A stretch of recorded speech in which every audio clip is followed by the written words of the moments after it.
Saya punya keyakinan, teman-teman boleh bertaruh sama saya. Saya ingin agar teman-teman dengarkan ini. Ini perhatikan baik-baik. Berani, siapapun yang mau bertaruh sama saya boleh untuk urusannya. Saya yakin bahwa apa yang ada di pikirannya Novi, apa yang ada di dalam benaknya Novi, sama seperti kita. Ini saya kasih clue ya. Keinginan Novi dengan keinginan kita sama, teman-teman. Ini saya kasih clue. Akan tetapi ada satu hal yang tidak bisa saya sampaikan sehingga akhirnya membuat persoalan menjadi berkembang seperti ini gitu.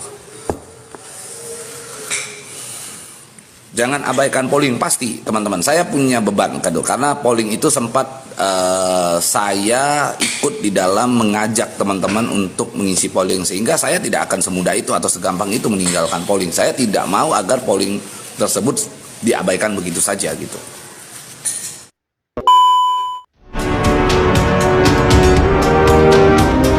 Ya kalau seandainya ada pertemuan yang memiliki tujuan perdamaian, kami nggak tahu ya. Kalau dibilang kecewa ya kecewa. Jujur ya, saya sebenarnya pengen juga mengeluarkan pendapat hukum saya itu sebagai orang yang netral aja lah. Bahkan kemarin juga saya kan saat saya ke Pradi juga kan saya menyatakan saya tidak mewakili Novi. Perdamaian itu indah ya guys, perdamaian itu indah. Tapi balik lagi ya, kudu ada efek jerawel ya, kudu ada efek jerahnya. Karena apa? Ya, lu udah bikin kisru seluruh Indonesia Raya, udah bikin huru hara se-Indonesia Raya. Masa damai gitu-gitu aja? Ya kan? Masa ya udahlah, ya kan? Buat apa ada polling, ya kan? Buat apa ada sekian banyak surat kuasa elektronik gitu loh. Ya. Oke, kita netizen ya. Gue mewakili netizen nih ya, say, ya kan? Itu kita sangat senang ya, sangat senang ya kan? Adanya perdamaian ini. Tapi ya balik lagi lah, ya kan? Tetap ada efek jerah. Jangan mempermainkan kayak gini. Jangan seolah-olah kayak nggak ada apa-apa loh gitu ya. Ya, jadi udah bikin kisah Indonesia Raya, udah bikin heboh sana sini ya kan. Dan penawaran waktu di mana tuh yang di mediasi kemarin aja tidak disambut baik ya kan. Malah kuasa hukumnya Agus CS tuh kan ya kayak tidak mengindahkan penawaran tersebut gitu kan. Ya kan bilangnya kalau kita kesini diajak berdebat ya kita pulang aja gitu. Ingat gak? Ya, waktu polling itu ada aja nih ya. Waktu polling itu ada aja ya, pollingnya donatur itu ada aja. Pihak kuasa hukumnya Agus tuh masih aja meremehkan ya, dalam tanda kutip tidak mengindahkan gitu. Malah mau ya udah kalian bikin surat kuasa dah ya kan, bikin surat kuasa satu-satu nggak mau kesini pas bermaterai gitu kan. Terus apa lagi, mau dilaporin semuanya lagi ya kan, mau dilaporin semuanya lagi. Terus sekarang mau berdamai dengan begitu aja kah? Ya coba deh pihak Tenovi mempertimbangkan ya, tetap mempertimbangkan masalah ini. Kita semua berharap pasti ada jalan keluar yang terbaik gitu loh ya. Tapi ya kudu ada efek jerah sih ya, kudu ada efek jerah gitu. Itu doang sih pendapat gue ya, mudah-mudahan didengar. Ya, ini belakangan beberapa hari ini sudah berkembang isu akan adanya perdamaian antara Agus dengan Teknovi ya. Sebenarnya menurut saya perdamaian itu sesuatu hal yang baik ya. Hanya yang jadi pertanyaan, kalau toh memang harus berdamai, kenapa nggak dari awal aja nggak usah diambil uangnya atau nggak usah ditarik dari si Agus? Setelah ditarik oleh Teknovi, ya dipindahkan ke yayasannya oleh karena adanya dugaan penyalahgunaan uang yang diamanahkan oleh pendonasi atau donatur pada saat itu kepada Teknovi, sehingga dasar itulah yang dibuat Teknovi untuk mengambil lagi uang itu dari si Agus dengan alasan karena tidak adanya laporan setelah penutupan donasi yang disampaikan kepada rekening Agus. Nah, yang jadi aneh itu menurut saya, ini mau berdamai, ya berdamai artinya berarti mau menyerahkan kembali uang itu kepada Agus. Nah, Teknovi harus mikir berapa kali ya dengan jernih, dengan tenang. Ini netizen atau donatur yang ada di belakangnya Teknopi bisa-bisa kecewa ya. Bisa kecewa. Saya nggak tahu ya, memang Teknopi sudah klarifikasi, katanya kalaupun misalnya donatur itu kecewa, bisa menggugat melalui upaya hukum. Belum. Oke lah, itu sudah diklarifikasi. Tapi ini efeknya nanti ke depannya adalah kepada Teknopi ya. Ini akan berimbas kepada Teknopi depannya sebagai penggiat sosial. Maka menurut saya, kalaupun memang harus dilakukan perdamaian dengan si Agus ya, mekanismenya seperti apa dulu? Ada donatur saat ini, kuasanya kami nih ya. Kami ini sebagai kuasa hukum daripada donatur. Oh iya, belum ada dapat informasi itu ya. Apakah mau diabaikan atau mau ditinggalkan begitu saja? Donatur punya peran penting ya, sehingga donatur muncul ke publik karena adanya kisru uang donasi yang disalahgunakan oleh Agus dan diambil oleh Teknopi kembali ditaruh ke yayasannya. Ingat Teknopi agar berpikir dengan tenang dan dengan jernih untuk mengambil sikap mau perdamaian minggu depan. Terima kasih.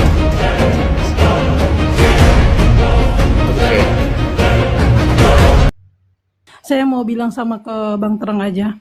Bang Terang tahu nggak di posisi saya seperti apa? Dari awal saya menyuarakan isi hati para donatur, teman-teman saya mendapat intimidasi luar biasa. Sampai anak-anak saya bahkan terancam keselamatan dan nyawanya. Abang tahu itu? Dan jujur Bang, saya punya beban moral yang sangat besar. Ke-10 kawan saya, dengan adanya kasus ini yang nggak terang benderang, malah meminta balik uang donasinya kepada diri saya pribadi karena saya yang mengcounter mereka semua. Abang tahu beban saya.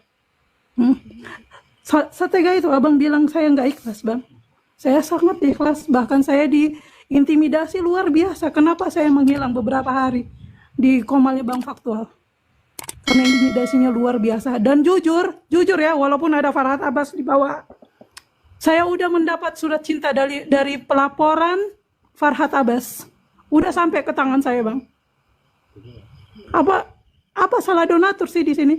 Kenapa sampai donatur harus dilaporin gitu loh? Abang kasih tahu tuh ke Bang Pondah sana.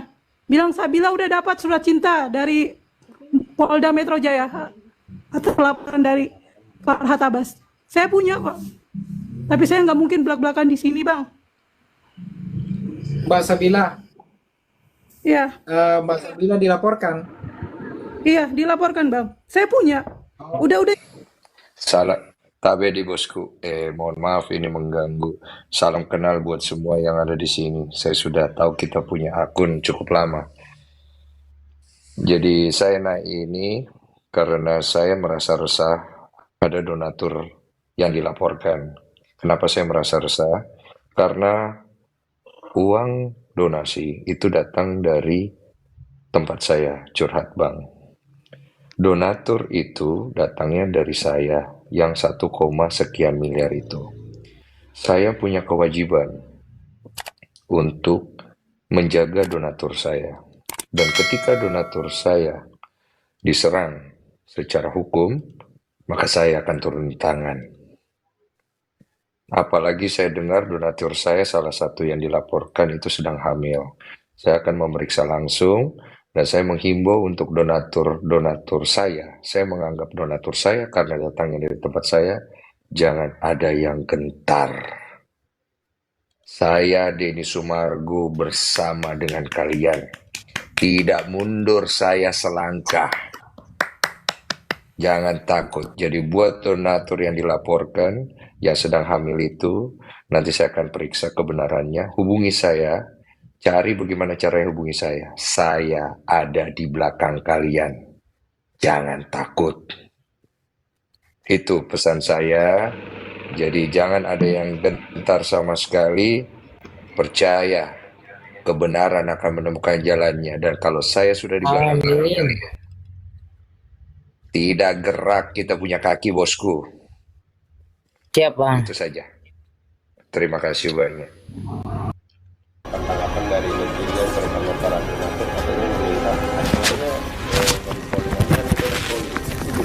Jadi memang itulah keinginan daripada donatur dan perlu untuk didengar aspirasinya begitu. Karena sejak awal permasalahan ini bukan lagi melibatkan hanya dua belah pihak. Bukan lagi urusannya antara Novi dan Agus. Setelah terjadi deadlock di mediasi yang ada di Gedung Juang, maka donatur sebenarnya sudah terlibat secara langsung di dalam pusaran konflik tersebut. Donatur sudah ikut serta di sana, bahkan sudah menunjuk salah satu kuasa hukumnya begitu ya, untuk diperjuangkan aspirasinya.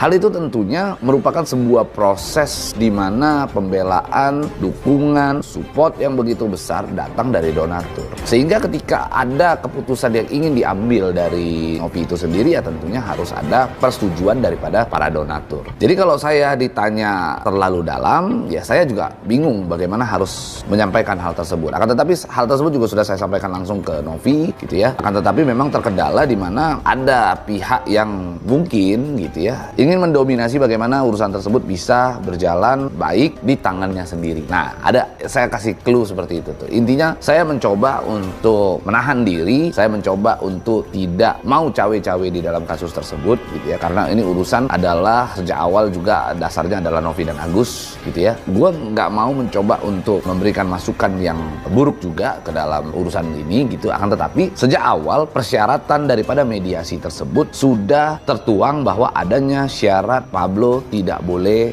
ikut. Karena kalau Pablo ikut, maka Farhad Abbas, kuasa hukum daripada Novi, tidak mau mediasi. Artinya membatalkan mediasi. Ya, saya bingung gitu lah. Kalau saya ditanya harus seperti apa gitu dalam urusan ini, tentunya saya berpihaknya ada pada donatur gitu. Saya berpihak, saya setuju dan saya sepakat terhadap keinginan daripada donatur. Akan tetapi sejak awal kita tahu bahwa sudah